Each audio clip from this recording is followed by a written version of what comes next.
Hello everyone, this is Rose. So the year 2020 has almost come to an end. I'm pretty sure that everyone has something to say about the year 2020, and I'm also sure that by going through the tough time, we've all learned something from that experience. While I personally feel really grateful to be living in China during this difficult period of time and to be able to go about my everyday life in a somewhat uninterrupted way for most of the year and to see my family whenever I want to, I am curious to find out what people in other countries have been through, what their personal experience was like, what their takeaways are for this memorable year, and what they want to do and achieve for the coming year. So I interviewed some complete strangers on the English learning app Cambly to see what their experience was like in 2020 and what they're expecting to come moving forward. I was born and I grew up in Sydney. I studied psychology and neuroscience at university. My wife is Chinese. Met my wife when I was at university. So basically after I met my wife, we moved to China and we lived there for about 4.5 years all up. My wife and I sort of came back to Australia for a holiday, right? And then go back to China again, right? At the end of January or February. And then obviously coronavirus kind of destroyed that plan. So then we kind of just ended up staying in Australia. I'm from Connecticut, here in the States. I graduated university 10 years ago now, and I moved to South Korea to be an English teacher. The past 6 years, I was working on a cruise ship, and I was a travel consultant. I do virtual calls. I'm a virtual calls assistant. I've been doing this now since July, and the pandemic brought on a greater need for this. So it's about connecting with people and helping people over the phone. I'm half Brazilian, half Dutch. So I was born in Brazil, but then we moved to Europe when I was very young. So I grew up mostly in Europe, in England, Spain, Switzerland. And then I moved to China. And then I did my psychology degree in England. And then I moved to Cambodia. And now I'm living in Thailand. I've lived here for 5 years now. So it's home. It's home for me. I am 49 years old. So I'm a mother of two. I'm originally from Southern Africa. But my formative years were spent in the United Kingdom. So I've lived in England and I've lived in South Africa and I've lived in Zimbabwe. I teach English at a primary school. So I teach English as a foreign language to 9, 10 and 11-year-olds in Sweden.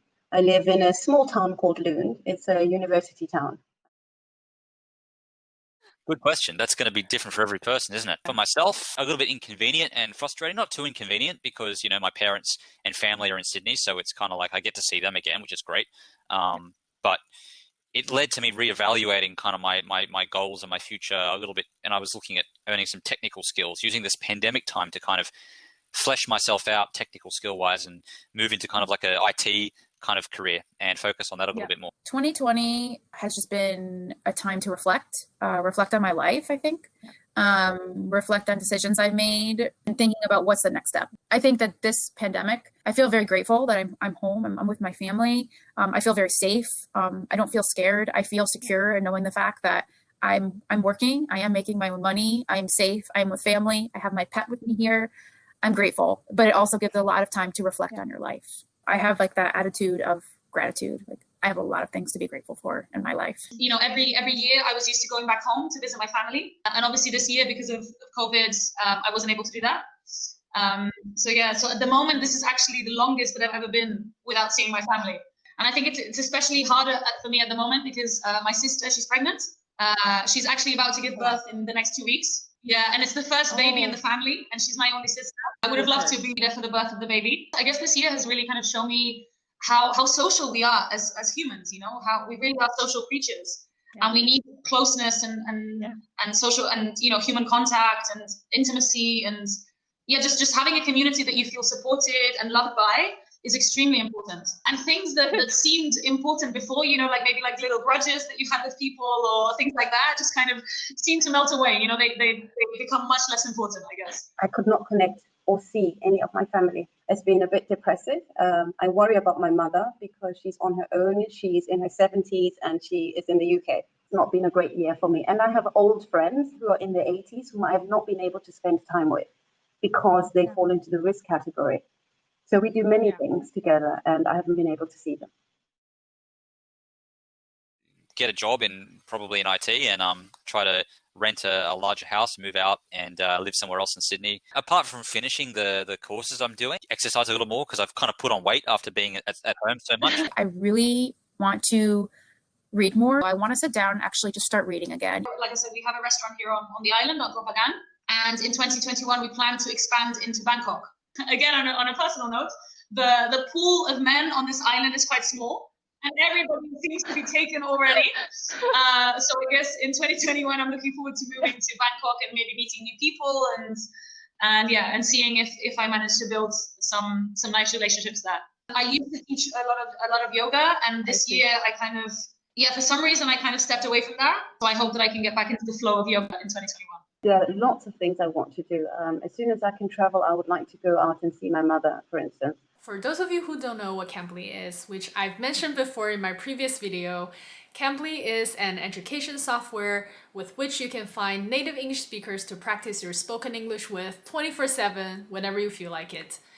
You can find teachers from all walks of life to talk about whatever topics of your interest, and you can also search for teachers based on their accents if you're trying to work on a specific accent. If you want to try it out, you can get 15 minutes for free by using my referral code. So for me personally, the year 2020 has been a ride mixed with pain and joy. I've become closer with my family because somebody in my family got sick, not COVID, and we had to come together to take care of each other. I've lost a very good friend of mine in the States this past year, so I've learned to appreciate my family and friends, like really appreciate every single moment I spend with them. I also started to take better care of myself.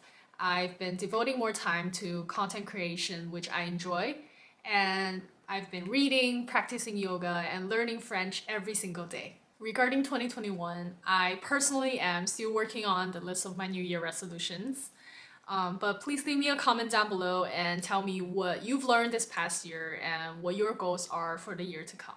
Whether it's to learn a new language, to lose more weight, to read more books, whatever, just let me know, and I look forward to reading your comments. I will see you next time. Bye now.